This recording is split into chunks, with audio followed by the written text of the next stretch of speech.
pensait que le speed dating commençait à 17h30, mais il est dû repartir. Donc, de toute façon, il n'était pas inscrit, il n'avait pas suivi les règles, puisque quand on fait un speed dating, il y a des règles d'inscription. Maria, la parole est à toi. Donc, tu as 7 minutes, je déclenche mon... Bonjour à tous. Alors oui, en effet, je m'appelle Maria Alvarez et je suis donc conseillère municipale d'opposition à Gravelines depuis 2008, candidate tête de liste de la liste l'alternative Changement de cap. Alors parler de Gravelines, on est obligé de revenir sur un certain nombre de spécificités. Gravelines, tout d'abord, c'est plusieurs hameaux avec des identités très marquées. Le premier hameau qui est le centre-ville, une ville fortifiée, donc des fortifications, une ville saturée. Le deuxième hameau, Petit-Fort-Philippe, qui a plus une vocation touristique. Un troisième hameau, les Huttes, qui est un hameau au départ de pêcheurs. Et puis un quatrième hameau qui est dû à l'urbanisation, parce que Gravelines, c'est une ville qui en quelques années est passée de 6 000 habitants à 12 000 habitants avec l'arrivée de la centrale nucléaire, et donc une ville qui a subi des bouleversements au niveau de sa population et de son identité. Gravelines, c'est aussi une ville d'eau. Vous avez des douves, vous avez un chenal, vous avez une plage. Gravelines, c'est aussi une ville avec un budget extraordinaire, 67,6 millions d'euros pour une ville qui aujourd'hui a 11 000 habitants. Ce n'est pas rien. Paradoxalement, c'est une population qui est pauvre, puisque si vous regardez le revenu fiscal moyen, il est en dessous de la moyenne. Donc ça, c'est les spécificités avec lesquelles il faut faire. Tout d'abord, voilà, c'est aussi une ville qui est reconnue sportive. Donc la première chose, je voudrais m'attarder sur le hameau de Petit-Fort-Philippe, parce que pour moi, le hameau de Petit-Fort-Philippe, il faut lui retrouver sa vocation touristique. C'est un hameau qui, au départ, était un peu la mini-station balnéaire de la ville. Elle a perdu cette identité, les commerçants faire au fur et à mesure les uns derrière les autres, comme dans l'ensemble de la ville d'ailleurs, mais on ne peut pas rester sur ce constat. C'est un hameau aussi qui est vieillissant. La population vieillit, ce sont des grandes maisons, et sur ce hameau, il y a Sportica. Sportica, qui est une structure déficitaire, donc il faut absolument retrouver une vocation pour Sportica. Moi, il me semble que pour lui trouver une vocation, on a aussi, si vous vous souvenez, à Petit-Fort-Philippe, l'IUFM, qui a changé de nom, mais c'est toujours l'IUFM. Donc, Sportica, j'ai songé à lui retrouver une vocation en partenariat avec, bien évidemment, l'IUFM, mais aussi l'ULCO, parce que vous savez que tout au long du littoral, nous avons des licences TAPS, des masters TAPS et des masters de l'éducation qui sont complètement éclatés de Boulogne jusqu'à Dunkerque et même à Saint-Omer.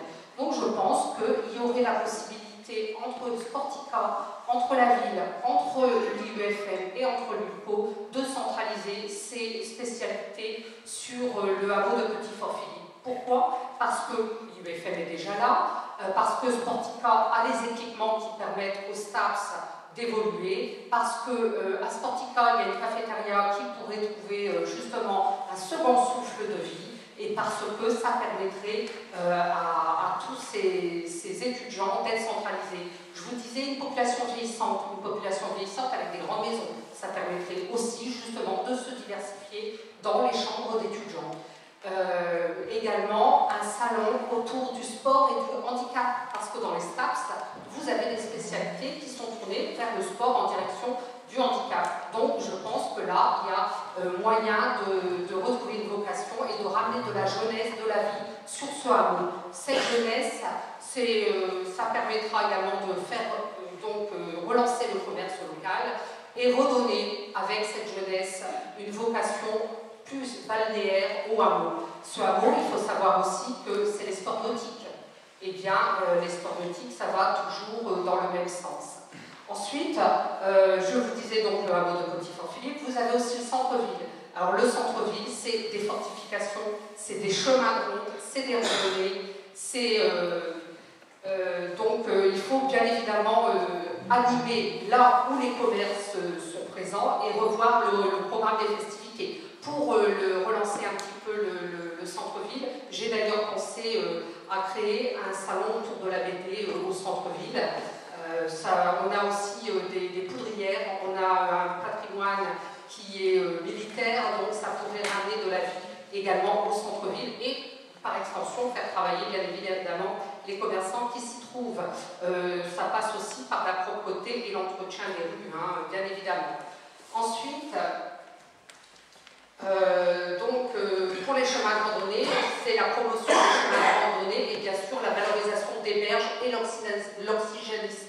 l'oxygénisation des douves. Vous savez qu'en centre-ville, nous avons une pépinière qui est le poumon vert de Gravelines, une pépinière qui est classée, mais pour lui donner du cachet, pour lui donner une plus-value, il faut absolument l'entretenir, faire d'abord redéfinir un véritable projet avec des reboisements, avec l'entretien, avec un parcours de combattants qu'il faut absolument remettre en état pour pouvoir attirer du monde au sein de cette pépinière. Après, l'été, on peut très bien imaginer, pourquoi pas, d'inventer des activités telles, par exemple, une école du cirque pour les enfants. Il faut, à Gravelines, rénover le système hydraulique et les écluses. Vous savez qu'on a un chenal qui a tendance à s'envaser, ça coûte de l'argent au Conseil général. Au départ, cet envasement est dû si vous voulez, vous aviez au départ une jetée qui était une jetée ajourée et vous aviez des systèmes d'écluses avec des effets de chasse qui permettaient, bien sûr, à la vase qui venait de Saint-Omer de partir vers la mer et de désensabler le chenal. Malheureusement, cette jetée, quand elle a été reconstruite reconstruite en dur, ce qui fait que le sable et les sédiments se stagnent au niveau de cette jetée et finissent par envaser le chenal, nécessitant des frais pour la collectivité. Et puis également, des pontons ont été placés à certains endroits qui font qu'on ne peut plus faire l'effet de chasse de l'écluse de l'Espagnol, et c'est un petit peu dommage. Nos anciens y avaient songé, hein, puisque ça ne date pas d'hier, les fortifications et la mise en place de ce chenal et des écluses, ils y avaient songé, c'était judicieux. Malheureusement, lorsqu'on a reconstruit,